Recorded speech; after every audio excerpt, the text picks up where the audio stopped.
नमस्कार, आप देख रहे हैं एफ&ओ कॉलर शो, एक लाइव कॉलर शो। सिर्फ वायदा कारोबार से जुड़े शेयर्स पे हम फोकस करते हैं क्योंकि कम शेयर्स पे मैक्सिमम प्रॉफिट कमाना इस शो का उद्देश्य है। 38 पॉइंट्स निफ्टी पे इस समय बढ़त है, लेकिन ये देखिए आपकी शुरुआती सत्र में तेजी पकड़ ली थी, उसके बाद एक रेंज बाउंड मूवमेंट आती हुई नजर आई। दिन भर 31,200 के करीब है सेंसेक्स, 150 पॉइंट की बढ़त देखने को मिल रही है, लेकिन जो शुरुआत हुई थी उसी के लेवल के आसपास ही इस समय ट्रेडिंग हो रही है, आधे फीसदी के गेंस के साथ। इंपॉर्टेंट ये है कि आज फिर से पुट जो बेचकर चल रहे थे यानी कि पुट राइटर्स, वो हावी हैं मार्केट पे। 9600 की पुट बहुत सिग्निफिकेंट तरीके से आज राइट हुई है, प्रीमियम्स गिरे हैं आज 9600 की पुट ऑप्शन के।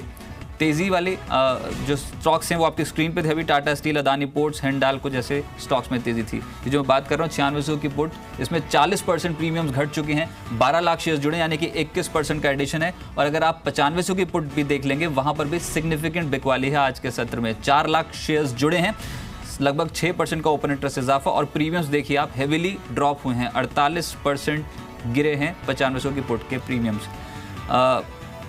इनफैक्ट जो मैं कुछ स्टॉक्स के बारे में बात कर रहा हूँ उसमें टाटा स्टील, अदानी पोर्ट्स, हिंडाल्को और भारतीय इंफ्राटेल जैसे जो स्टॉक्स हैं वो इंडेक्स के टॉप गेनर्स की सूची में शामिल है, और रिलायंस इंडस्ट्रीज तो वैसे ही कंट्रीब्यूट कर रहा है। एक बड़ी खबर आई है, उसके ऊपर भी पहले चर्चा कर लेते हैं, उसके बाद आपके सवालों के ऊपर जवाब देंगे। लेकिन ये खबर फिर से आधार से जुड़ी हुई है, जमीन से जुड़े सभी ट्रांजैक्शन आधार से जोड़े जाएंगे। इस वक्त की सबसे बड़ी खबर, 14 अगस्त तक सभी लैंड रिकॉर्ड्स जो हैं उसे आधार से जोड़ा जाएगा। मेरे सहयोगी प्रकाश इस समय मेरे साथ मौजूद हैं। प्रकाश, आपसे जानना चाहेंगे, जमीन से जुड़े सभी ट्रांजैक्शन आधार से जुड़ेंगे, ये ऑलरेडी जो ट्रांजैक्शंस हो चुके हैं क्या उनको भी आधार से जोड़ा जाएगा?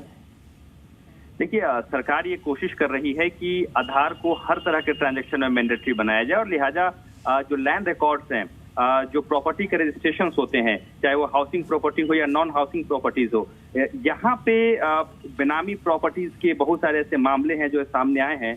लिहाजा इस लैंड रिकॉर्ड को भी ऑन रिकॉर्ड रखने के लिए ये सरकार, कैबिनेट सेक्रेटरी ने सारे चीफ सेक्रेटरीज को ये चिट्ठी लिखी है और ये कहा है कि इसे सरकार ये विचार कर रही है कि इसको मैंडेटरी किया जाए, लैंड रिकॉर्ड से आधार को मैंडेटरी किया जाए और इस पर अपने विचार दें। और ये भी कहा गया है कि अगर इस तरह के लैंड ट्रांजैक्शंस में, चाहे वो हाउसिंग लैंड ट्रांजैक्शंस हो या नॉन हाउसिंग ट्रांजैक्शंस हो, अगर आधार लिंक नहीं होता है तो बेनामी प्रॉपर्टी अमेंडमेंट एक्ट 2016 है, उसके तहत कार्रवाई होगी। लिहाजा पूरी तरीके से मंशा क्लियर कर दी गई है कि जो ब्लैक मनी है वो हाउसिंग में, नॉन हाउसिंग जो प्रॉपर्टीज है, जो ट्रांजैक्शन नहीं प्रकाश, बस मुद्दा ये था कि जो अभी तक जो ट्रांजैक्शंस हो चुके हैं, जिसने प्रॉपर्टी खरीदी हो, मैं ग्राहकों की पूछ रहा हूँ, उनकी बात कर रहा हूँ, क्या उनको अथॉरिटी जाना चाहिए और सिर्फ उनको आधार अपडेट कर देना चाहिए किसी भी? जी बिल्कुल आप आधार, क्योंकि सरकार अब लेकिन चुनौतियां ये है कि सरकार के पास अभी तक, क्योंकि डिजिटाइजेशन के प्रोसेस में अभी भी बहुत सारे मामले हैं जो पीछे चल रहे हैं। राज्यों को पहले भी ये कहा गया था कि लैंड रिकॉर्ड को डिजिटाइज किया जाए, लेकिन अभी तक वो कंप्लीट प्रोसेस पूरा नहीं हुआ है, इसलिए आधार का लिंकिंग जो है इतना आसान नहीं होगा। लेकिन जो प्रॉपर्टी आगे रजिस्टर्ड होंगी उसके लिए आधार मैंडेटरी होगा, और जो प्रॉपर्टीज पहले रजिस्टर्ड हो चुकी हैं उनके लिए अभी आधार मांगा जाएगा। चलिए, बहुत शुक्रिया आपका मेरे साथ जुड़ने के लिए और इस खबर पे अपडेट देने के लिए। चलिए फिलहाल अब फिर से बाजार पे फोकस करते हैं। 9627 के लेवल पे निफ्टी, मेरे साथ नितिन मुरारका साहब जुड़ चुके हैं एसएमसी ग्लोबल के। नितिन, सबसे पहले तो आपसे ये जानना चाहेंगे कि इंडेक्स स्पेसिफिक कोई मूवमेंट देखते हैं, कोई डायरेक्शनल कॉल दी है क्या आपने क्लाइंट्स को?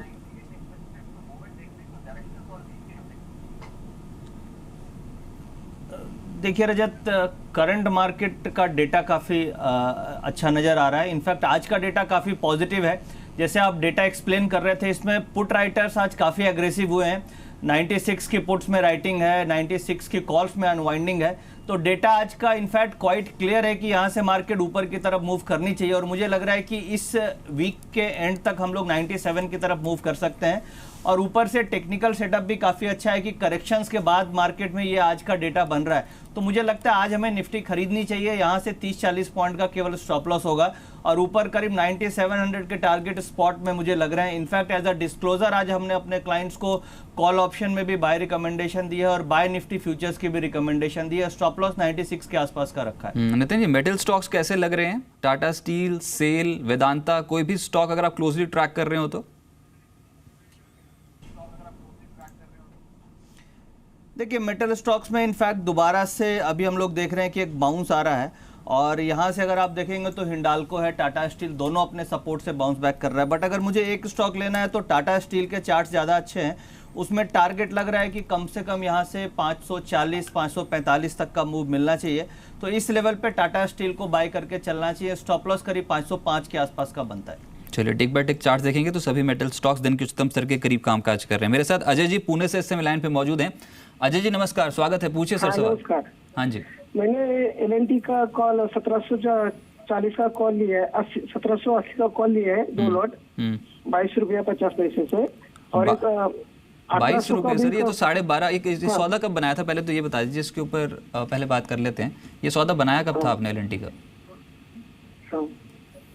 सर कितने दिन पहले बनाया था? पिछले हफ्ते में लिया है सर। अच्छा ठीक है, कुछ आपने टारगेट्स लेके चल रहे हो क्या कि इस टारगेट पे पहुंचेगा तो उसके बाद निकाल दिया जाएगा सौदा?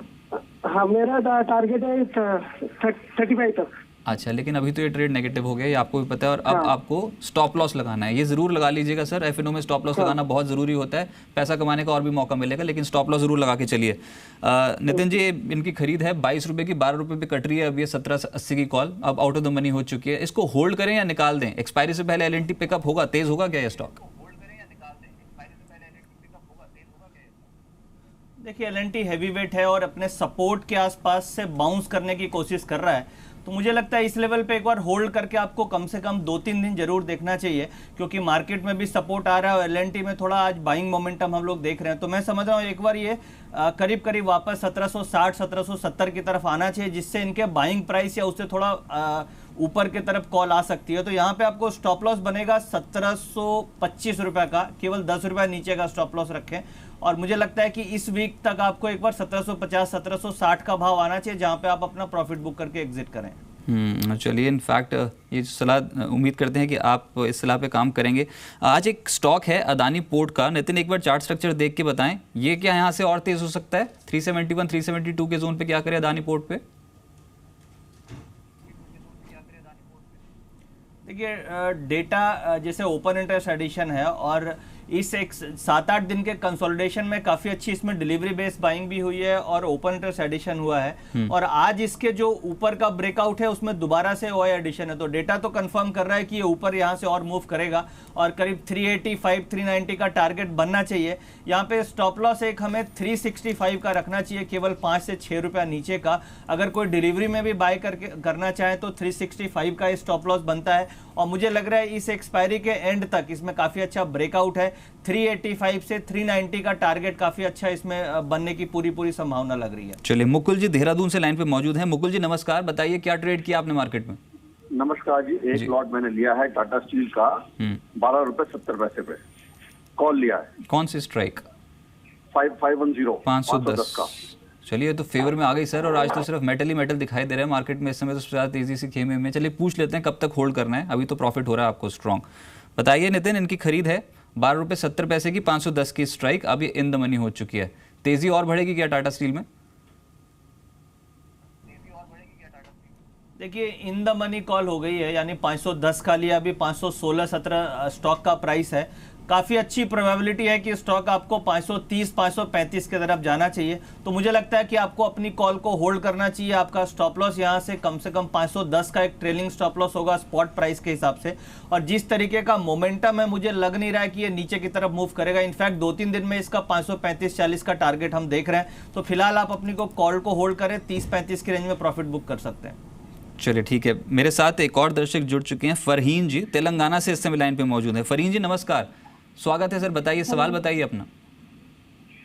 जी मैंने ये 9 जून को आपके बीटीएससी कॉल से वोल्टास खरीदा था एक लॉट 495। तो अभी 495 क्या करना चाहिए? 495 की खरीद है। स्टॉप लॉस क्या बताया गया था तब मैम? वो तो पता नहीं, बट मेरा पैसे निकल जाए तो वही बहुत है।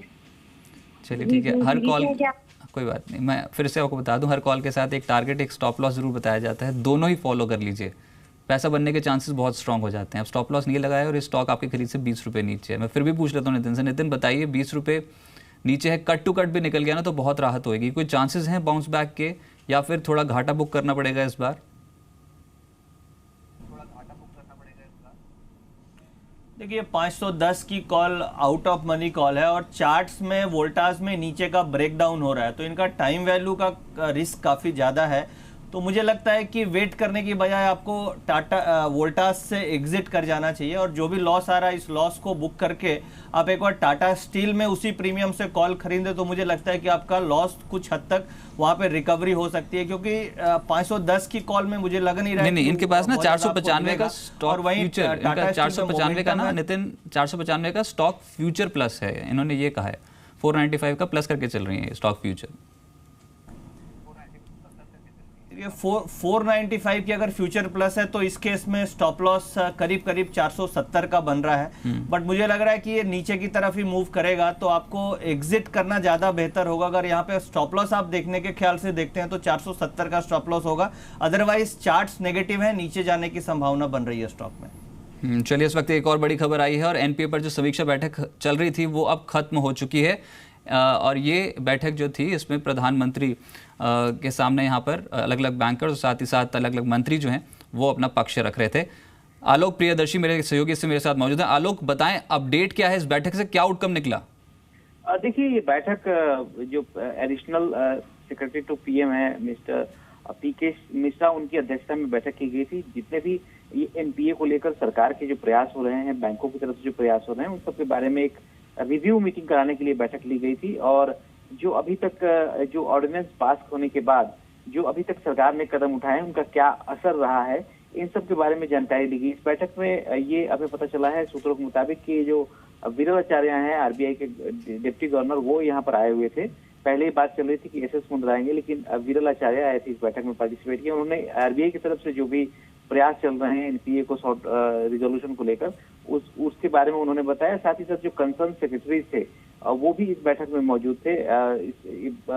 ये हमें जानकारी मिली है कि जो कॉर्पोरेट अफेयर्स सेक्रेटरी और डीए सेक्रेटरी हैं मिस्टर तपन रे, ये भी इस बैठक में मौजूद थे। तो तमाम लोगों ने एनपीए को लेकर अभी तक सरकार के जो प्रयास हैं उसको रिव्यू किया और ये जानने की कोशिश की कि अभी तक जो इसका असर है एनपीए रेजोल्यूशन को लेकर कितना होगा, क्योंकि 12 जो बड़े अकाउंट है उसको आईएसबी में डाले जाने के बाद उसका क्या प्रोसेस होगा, कब तक इसका रेजोल्यूशन होगा, क्या टाइमलाइन तो होगा। ये जो पिछले जो स्टेप्स उठाए गए हैं उनकी समीक्षा बैठक थी, लेकिन कोई रोड मैप आने वाले समय के लिए भी एनपीए घटाने के लिए पेश हुआ है क्या? देखिए, रोड मैप तो बनाना आरबीआई को ही है। जाहिर सी बात है कि आरबीआई के जो रूल्स रेगुलेशन है उसके मुताबिक होगा। जैसे कि आप मालूम है कि मुंबई में जो साइमल्टेनियस की बैठक चल रही है जेएलआर की, ज्वाइंट लेंडर फोरम्स की, उसके बारे में भी जानकारी मांगी गई और उसके अलावा जो ISB insolvency and bankruptcy board में जो एनसीएलटी के तहत मामले चल रहे हैं उस पर भी जानकारी ली गई। ये तमाम जानकारियां जो है पीएमओ को मुहैया कराई गई हैं। पीएमओ इस पर आप आगे देखेगा कि इसमें आगे क्या करना है, क्या निर्देश वो जारी करता है। अब ये इस रिव्यू बैठक के बाद ही पता चलेगा। चलिए, बहुत शुक्रिया इस पे अपडेट देने के लिए, बहुत बहुत शुक्रिया। चलिए, एक छोटे से ब्रेक ले रुक रहे हैं। इस समय मार्केट्स में जो तेजी है वो बैंकिंग स्टॉक्स पे नहीं बल्कि मेटल स्टॉक्स पे है। एकदम से स्पाइक अप हुए हैं और इंडेक्स के अगर आप टॉप गेनर्स भी देख लेंगे वो तमाम मेटल स्टॉक्स ही नजर आएंगे आपको। इस समय मोमेंटम काफी स्ट्रांगली देखने को मिल रहा है। निफ्टी खुद 42 पॉइंट्स ऊपर आ चुका है 9630 के लेवल पे। एक छोटा सा ब्रेक के बाद आज का सौदा भी होगा।